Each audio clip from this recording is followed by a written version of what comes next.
It is a pleasure to welcome you in Berlin. My name is Marvin Lidias. I am the founder of the Digital Olfaction Society. During my presentation, I will explain our strategy and why this Congress, why Digital Olfaction Society, and what we can do during these 2 days. First of all, I would like to introduce the chairman of this meeting, Professor Nakamoto, Takamashi Nakamoto. I think without him, this project was very difficult to realize, and he will, after me, will introduce himself. So this is our first Congress here about Digital Olfaction Society. Maybe we can make my presentation directly. Sophie. The first day we have a presentation from different experts. As you know, the digital olfaction science is not only dedicated to chemistry or the neurobiology or the industry, so all science is involved in this. And it is very important to explain to you why digital olfaction and how we arrive here.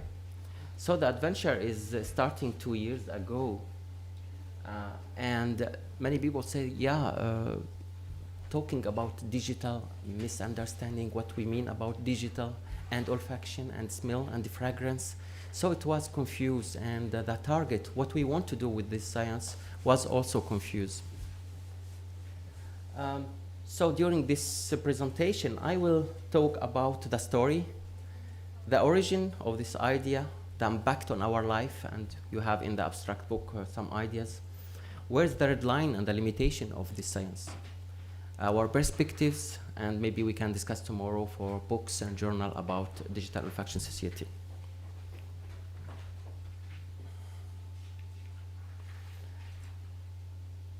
So to start, it was very nice to highlight this sentence that the idea is to create devices which can capture odors, turn them into digital data so as to transmit them everywhere in the world.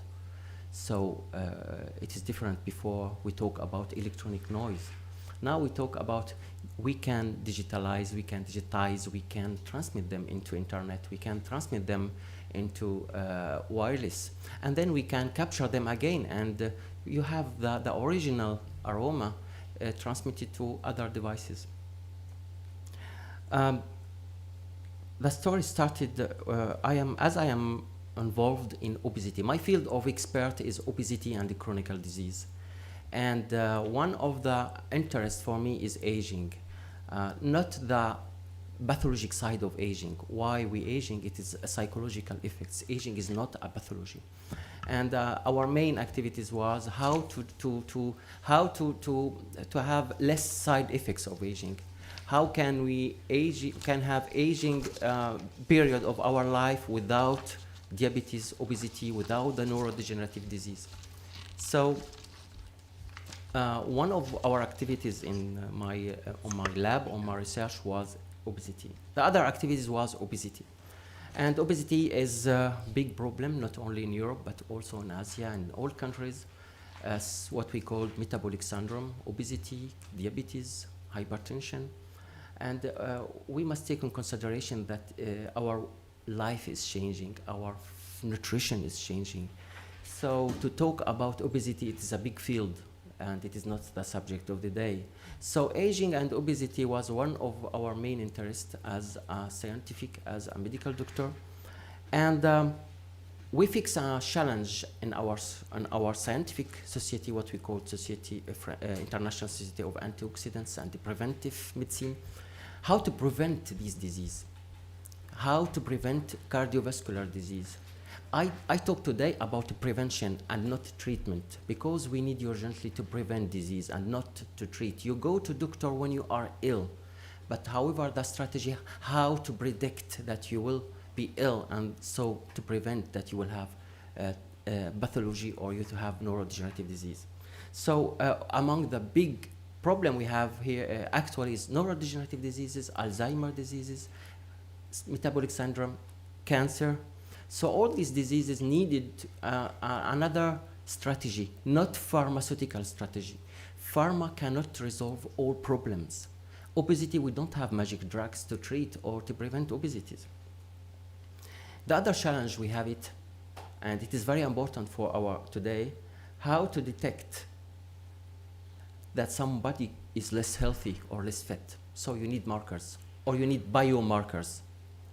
And this challenge is very hard to find what kind of markers, what kind of biomarkers, what kind of standard to detect obesity or diabetes or cancer, and how to use these markers.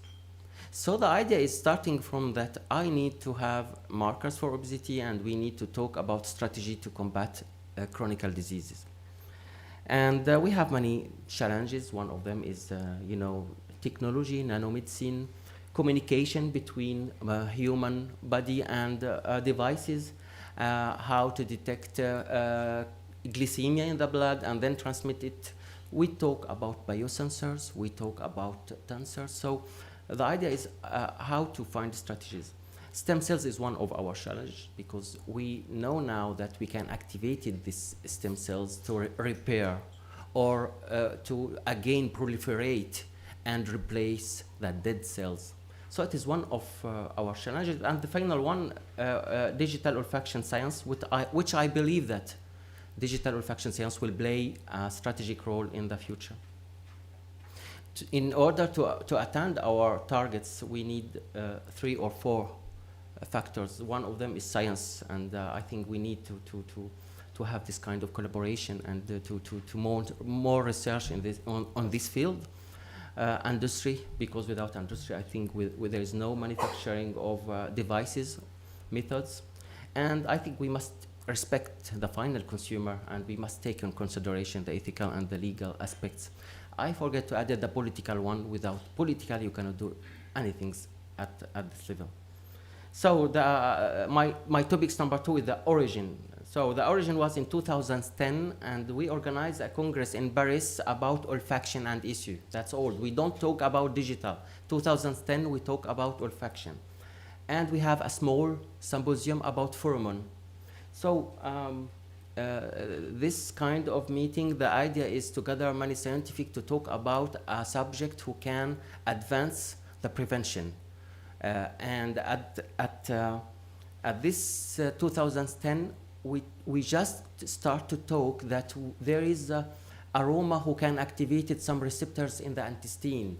You know, the receptor in the intestine can be activated by aroma. It is new for scientific, because it is a huge discovery that aroma can activate a receptor. And when you activated this receptor, the signal goes to the brain, and in the brain you will provoke satiety. It means you will decrease the consumption of food. So for scientific, it's extraordinary discoveries that not only in the mouth, but in the intestine, that these receptors can be activated. How can these receptors activated? By aroma. And to give you more details, for us, the activators of receptors is generally a protein or a product, adrenaline, estrogen, antioxidants. But this time, yeah, an aroma without structure, we don't have any structure of this aroma. And all scientific people interested to say, yes, with this technology, we can add some aroma in our food, on our yogurts for obese people.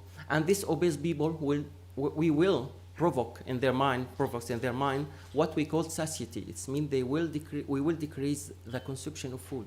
So it is a huge discoveries. So the idea is starting from during this congress about obesity and how to activate it by aroma. We don't talk about what kind of aroma these receptors. During the congress, we talk about markers. We need markers for obesity people. We need markers for diabetes. We need markers to stress. And one of the presentation was that we need to detect, to predict. And we have a new generation of medicine, what we call the predictive medicine, not therapeutic medicine. I think therapeutic medicine will be now, we will delay this, it will be over. So the predictive or the detective medicine start with these pathologies, And the presentation said, yeah, we have what we call dogs can predict cancer. It was in Japan, and it was a clinical studies that dogs can, with a clinical trial, know if someone predisposed to have this cancer or have this kind of cancer. Ah, huge. We know before that dogs can sniff and can inform us about diabetes, if someone have diabetes or no.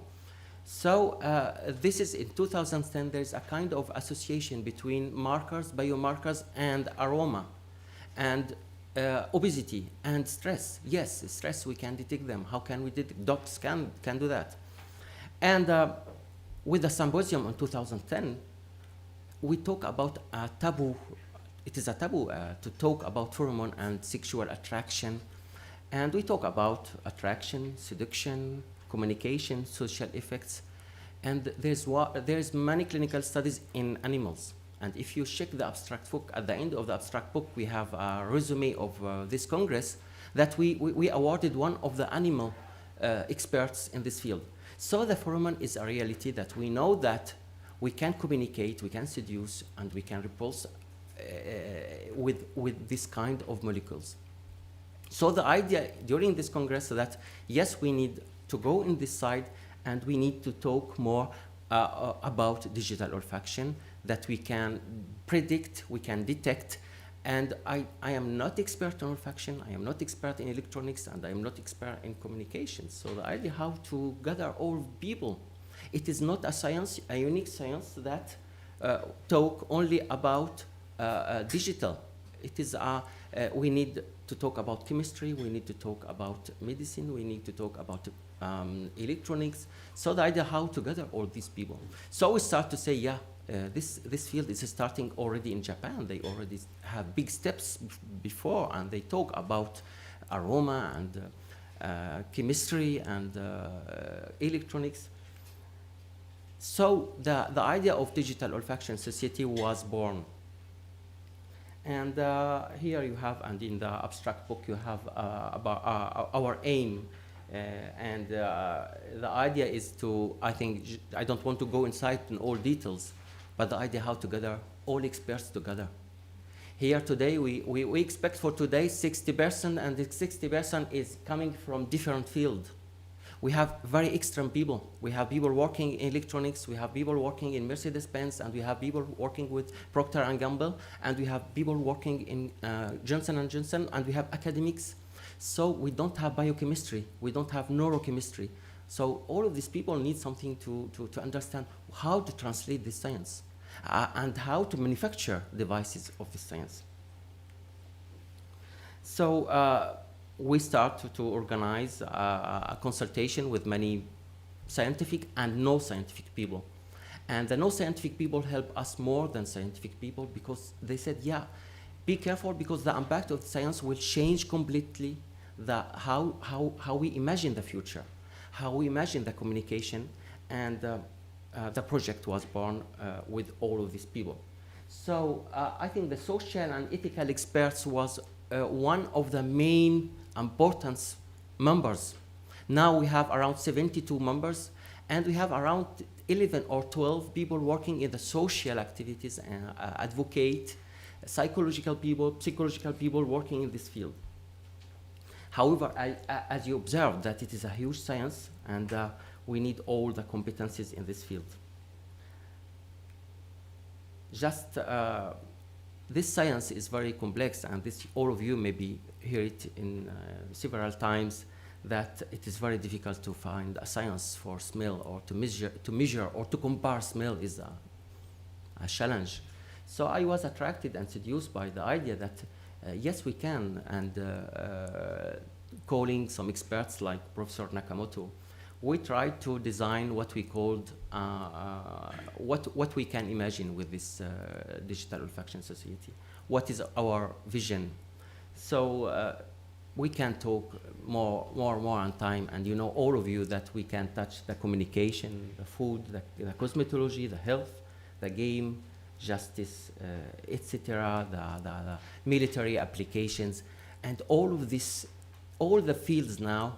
We will move from the Stone Age to, I think, a new era with the digital. And I think during the day we will see how can this science change our life. Just some examples that we can imagine that we talk about 2D. Now maybe we will talk about olfactory 3D, etc., etc. We have many demonstrations tomorrow, and I think it is one of the most important things for this Congress is the demonstration that yes, we can, it is a reality. For the marketing, here are some examples. You find this all in the abstract book.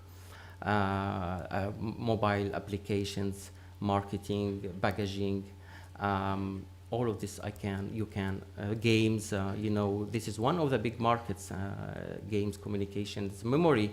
How can we create a kind of olfactive memory or digital olfactory memory? And this field is very nice for us because we will find devices for health. And we will detect many pathologies. We will detect and transmit this. And digital olfaction or digital smell will help us to find this, to prevent stress, anorexia, obesity in this field. One of the field, our well-being, and we will talk about well-being. How this science will affect, how this science will have a big impact on our life, in our house, in all our materials, it will be discussed. Food safety and digital aroma will detect and send a signal. Already we have electronic noise, but now how to transfer the electronic noise to active one, detect, transmit, and recapture. Space exploration, army, I think in the field of the army, they need this science to make the simulation or to have this live action. What about the limitation of this science? I think the ethic one we must discuss tomorrow. The feasibility, the means, and etc. We have tomorrow maybe with Professor Nakamoto to have some. However, the subtle challenge today is the misunderstanding, the misinterpretation, and the bad communication.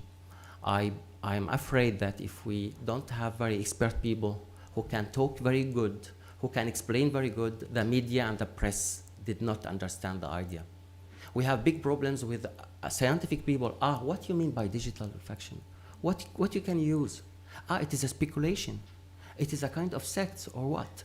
So I think today we will film our presentation for our members' uses only, not for, we have one who are here who will, just that we have a press, we have BBC One, we have Dutch TV, we have French TV.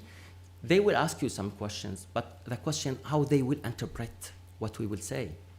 And all of you may be here that 10 years maybe, a scientific say water have memory and water can memorize the structure of the drugs.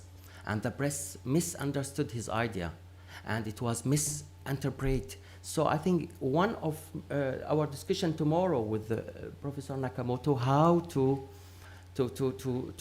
clarify and to prepare, because it is very subtle field. And I think if we want to avoid, avoid this field, we must avoid the speculation. We must increase the credibility.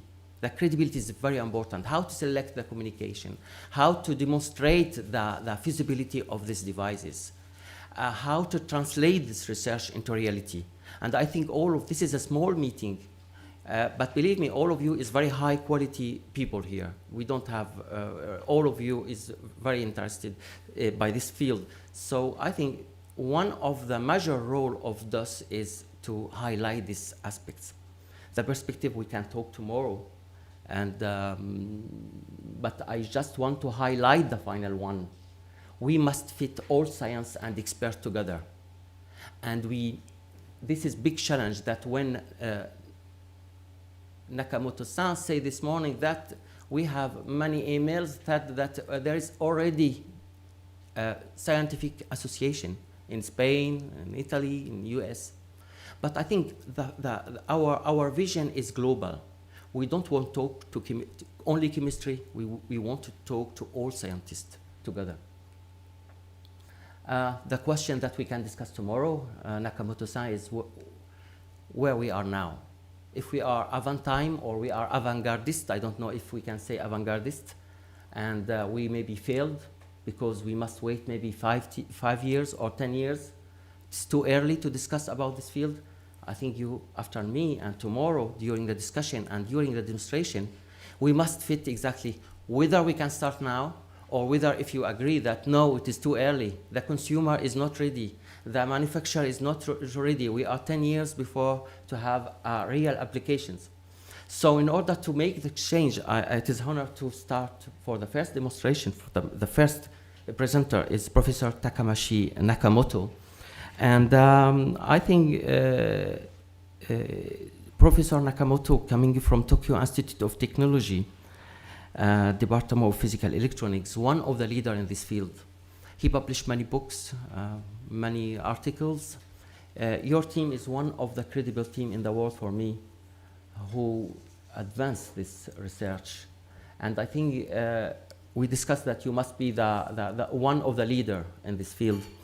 The last book that Professor Nakamoto that I recommend you to buy, it is about a human olfactory display and interface, and I think you can purchase it by this form. So I think your vision is very important for us. If we can start with the presentation of Mr. Nakamoto, and the discussion with you is very important. We will provide you with the presentation if the speakers accepted. But we need to have interactive talk. Tomorrow we have the presentation, the demonstrations. So we will ask everyone who will demonstrate, have 15 minutes coming here before the demonstration, explain to us exactly what he will demonstrate, what we will feel, and then after the break tomorrow, we have all the session of demonstration. This is the planning. We have a dinner tonight. If you want to join, please contact outside. And Professor Nakamoto, please.